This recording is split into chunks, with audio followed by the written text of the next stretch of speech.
court now wants the government to pay IEBC commissioners retirement perks for them to leave office.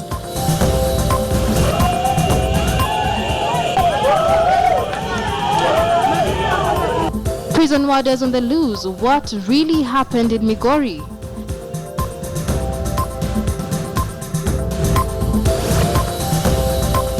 And KWS now wants strict anti-poaching laws enacted globally.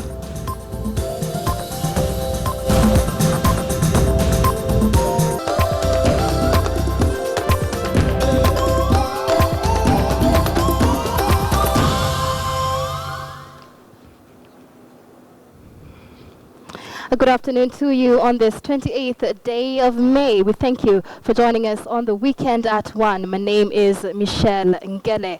Our top stories this hour: Wiper Democratic Movement leader Honorable Kalonzo Musyoka has extended an olive branch to IEBC commissioners for amnesty and full benefits if they voluntarily resign from their positions. Kalonzo said the commission as currently constituted is highly tainted and cannot conduct a credible, free and fair general election, and thus they should consider the offer to resign voluntarily. The Wiper leader said Jubilee has not shown any intention of dialogue over the IEBC saga, referring to President Uhuru Kenyatta's remarks recently that he is ready to give his input over the fate of the commissioners through Parliament. Mimi naona Jubilee bado hawako tayari kupeleka IEBC nyumbani. Hakuna haja ya kuzungumza na watu ambao tunajua wanakalia mamlaka katasi Jubilee. Na sisi tunasisitiza kwamba ili kuwe na uchaguzi ambao wananchi wa Kenya wanaweza kuamini mwaka ujao, mwaka kesho, IEBC iende nyumbani. Wangapi wanakubaliana na mimi? Sema Wiper. Wiper. Na mimi nataka nitangaze hapa an olive branch. Wao wakijiuzulu, sisi court tutahakikisha wanapata haki yao. Hakuna mtu atawashtaki. Tutawaambia now you have acted like statesmen and stateswomen. Waende nyumbani wapate haki yao. Na hakuna mtu ambaye atawaandama kisha baadaye. Lakini wale ambao walikula chicken gate, hiyo lazima waandamwe. Hiyo ni ingine wenyewe chicken gate, mzungu na mtoto yake wako korokoroni Uingereza. But what is within the framework of IEBC and the electoral infrastructure, we are prepared to allow them to get their package and go home.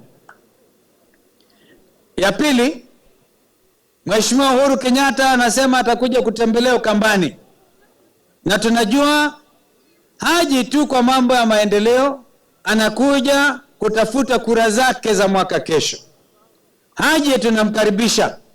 Na mimi nitaenda Katundu, nitaenda Kiambu, nitaenda kila mahali. Si namna hiyo? Hii ndio haki ambayo zote tunakubali. Na tena tunasema, na tutaita parliamentary group meeting ya CORD. Uchaguzi mwaka ujao ni tarehe 8 mwezi wa 8 2017. Meanwhile, the Council of Bishops at the Coast have welcomed the CORD leaders for calling off nationwide demonstrations against the Independent Electoral and Boundaries Commission. The church leaders said the CORD should drop the demonstrations permanently and unconditionally in dialogue without using threats and ultimatums. The chairman, Bishop Joseph Maisha, said for the past few weeks, Kenyans have witnessed traumatizing indicators of a country being systematically, deliberately and ruthlessly pushed towards anarchy. We urge the government to ensure that all perpetrators of violence and criminal activities, whatever security officers or demonstrators, are apprehended and charged with accordance with the laws of the land. We urge that relevant parties gather around the dialogue table, devoid of threats and ultimatums. Tunasihi ya kwamba ikiwezekana mazungumzo yale yasiwe mahali hadhara, lakini wende wakae kando mahali ambapo vifaa vya habari havipo, watafutane wazungumuze, kisha watujie watuambie matokeo yao. In other news, Meru Governor Peter Munya last night retained his position as chairman of the Council of Governors.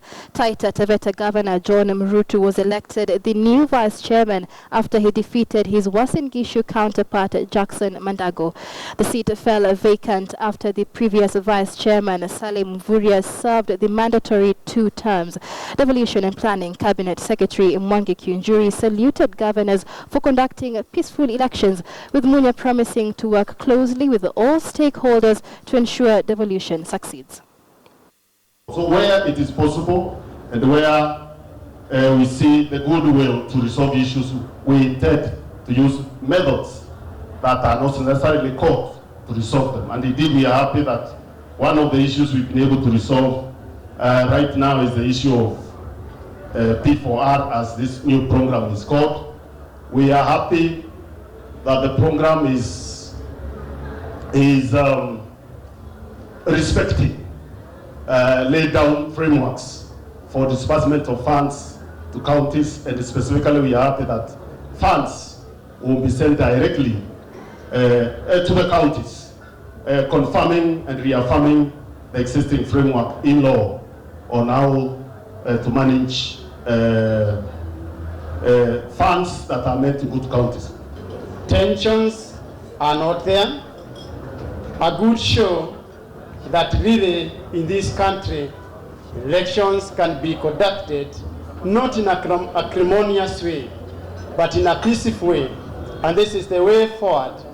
And I wish that the rest of the leadership in this country will emulate you governors in doing so. And at the same time, I also want to congratulate all of you governors for the way you have conducted yourselves all through. For the last 3 elections that you have held, you have never had anybody going back to court for petition. The National Cohesion and Integration Commission is reaching out to the women in Kenya in a bid to recruit them as peace ambassadors. This is particularly important as Kenya heads to an election period and there is need for messages of peace to be emphasized. Speaking in Nyeri County during the Peace Initiative, Commissioner Professor Gitile Naituli said that NCIC had managed to reach out to the women in 6 constituencies of Nyeri County. Professor Naituli said NCIC will travel to all the 47 counties in Kenya, where the commissioners will specifically meet women groups and spread the peace message across the country. Our message is one we believe at the NCIC that we can actually use women to not just create but also to maintain peace, because they are the glue that owns the society together.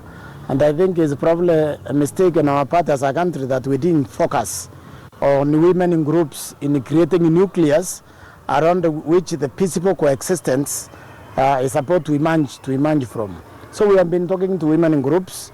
We have been emphasizing the fact that when men do what they do, eventually they go to a woman, whether it's your mother, whether it's your wife or your girlfriend, but you go somewhere. So the women are really clue, the missing link to creating a peaceful Kenya, and we hope to roll this one out across the country. We will make sure we go and look for money wherever it is, because also the commitment the women have for peace is higher than men. We need in the coming election to be able to maintain a peaceful country during the election and after the election. The point we are making very strongly is that Kenya actually does not need any of us. We need Kenya. Kenya will be here long after all the government were electing and gone, long after we are all gone.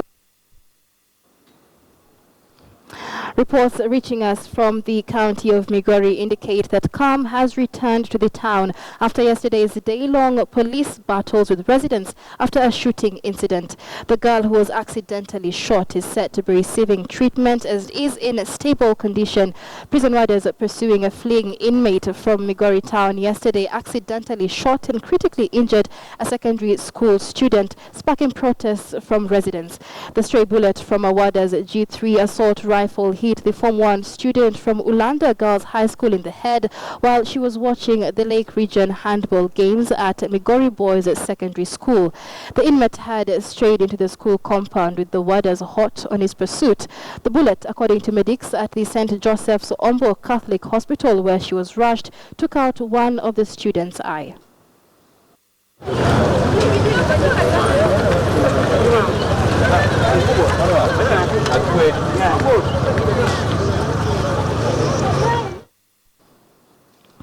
In other stories, a cross-border public health approach is being considered to stem the further spread of the chikungunya disease in Mandera County. The ongoing outbreak of the fever caused by mosquito bites has so far affected more than 500 residents. The ongoing outbreak has exacerbated the cholera outbreak in the same county, affecting the provision of health services. An initial consignment of supplies had been delivered to the Mandera County Hospital to manage both outbreaks. Health Principal Secretary Nicholas Muraguri advised that it is prudent to involve Somalia and Ethiopia to curb further spread of the mosquito-borne disease recently experienced in Somalia.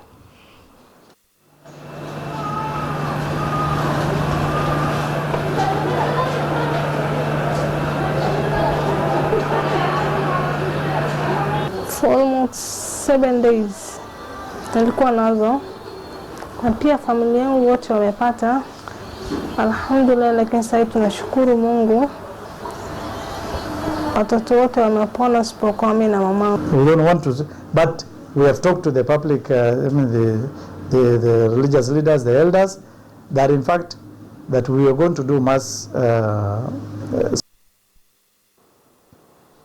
The Kenya Anti-Counterfeit Agency has raised a concern about continued smuggling in of sugar from Uganda, citing the trend as the greatest threat to the country's sugar sector. The agency made the announcement when its officials assessed a lorry that was intercepted by police along the Endebess-Kitale Road, hauling 200 bags of sugar worth over 1 million shillings at the Kenya Revenue Authority Customs Office in Suam, Kenya-Uganda border. Yusuf Ahmed, SEA Regional Director, Eldoret Office, said they found 250 empty sugar sacks with Ugandan company addresses in the lorry, indicating the foreign sugar was brought in the country and pre-packaged into local brands to conceal them from authorities. The impounded 250 sacks had addresses of Lugazi Sugar Company in Lugazi in Kamuli. They face the law. This is quite a huge economic sabotage by scrupulous traders to carry out repackaging of sugar, portraying them to be from our local companies, which of course, as you know, the economic sector of the country depends on quite a number of crops, e.g. sugar, and most of our sugar factories are crumbling. So these are things that we are actually fighting. And as anti-counterfeit officers, our anti-counterfeit agency, we are at the forefront in fighting counterfeit of legitimate manufacturers to ensure that they do business fairly. With us, we have carried out a multi-agency operation, and we are working together as a multi-agency from different sectors of stakeholders who are interested parties. We are trying to ensure that we come up with proper charges to ensure that all the culprits in these rackets are brought. The Teachers Service Commission has started a campaign to ensure that the boy child is kept in school, even as most non-governmental organizations focus mainly on educating the girl child. Emphasis has been put on the need to empower the boy child who has been neglected, with the girl child being given more priority in society today. This is with key focus on matters to do with education, whereby a performance drop for the boy child has been noted in schools. The number of girls rank higher than that of boys in school enrollment, and a campaign has been started in order to ensure that the boy child is saved from being extinct from schools. TSC's sentiments were echoed by the Anglican Church of Kenya Embu Diocese Bishop David Murithi, who challenged stakeholders to join hands in efforts directed at securing the boy child's space in society. Of abuse and so on, caning, they are the same. So for us is to empower both. So as we have been campaigning for the girl child nationally and internationally, then we need to reverse so that we also bring in the boy child, that we campaign for the two gender. Because in the absence of either gender, that is definitely discrimination, and it will affect our country and our region. Tuelekeze wa vijana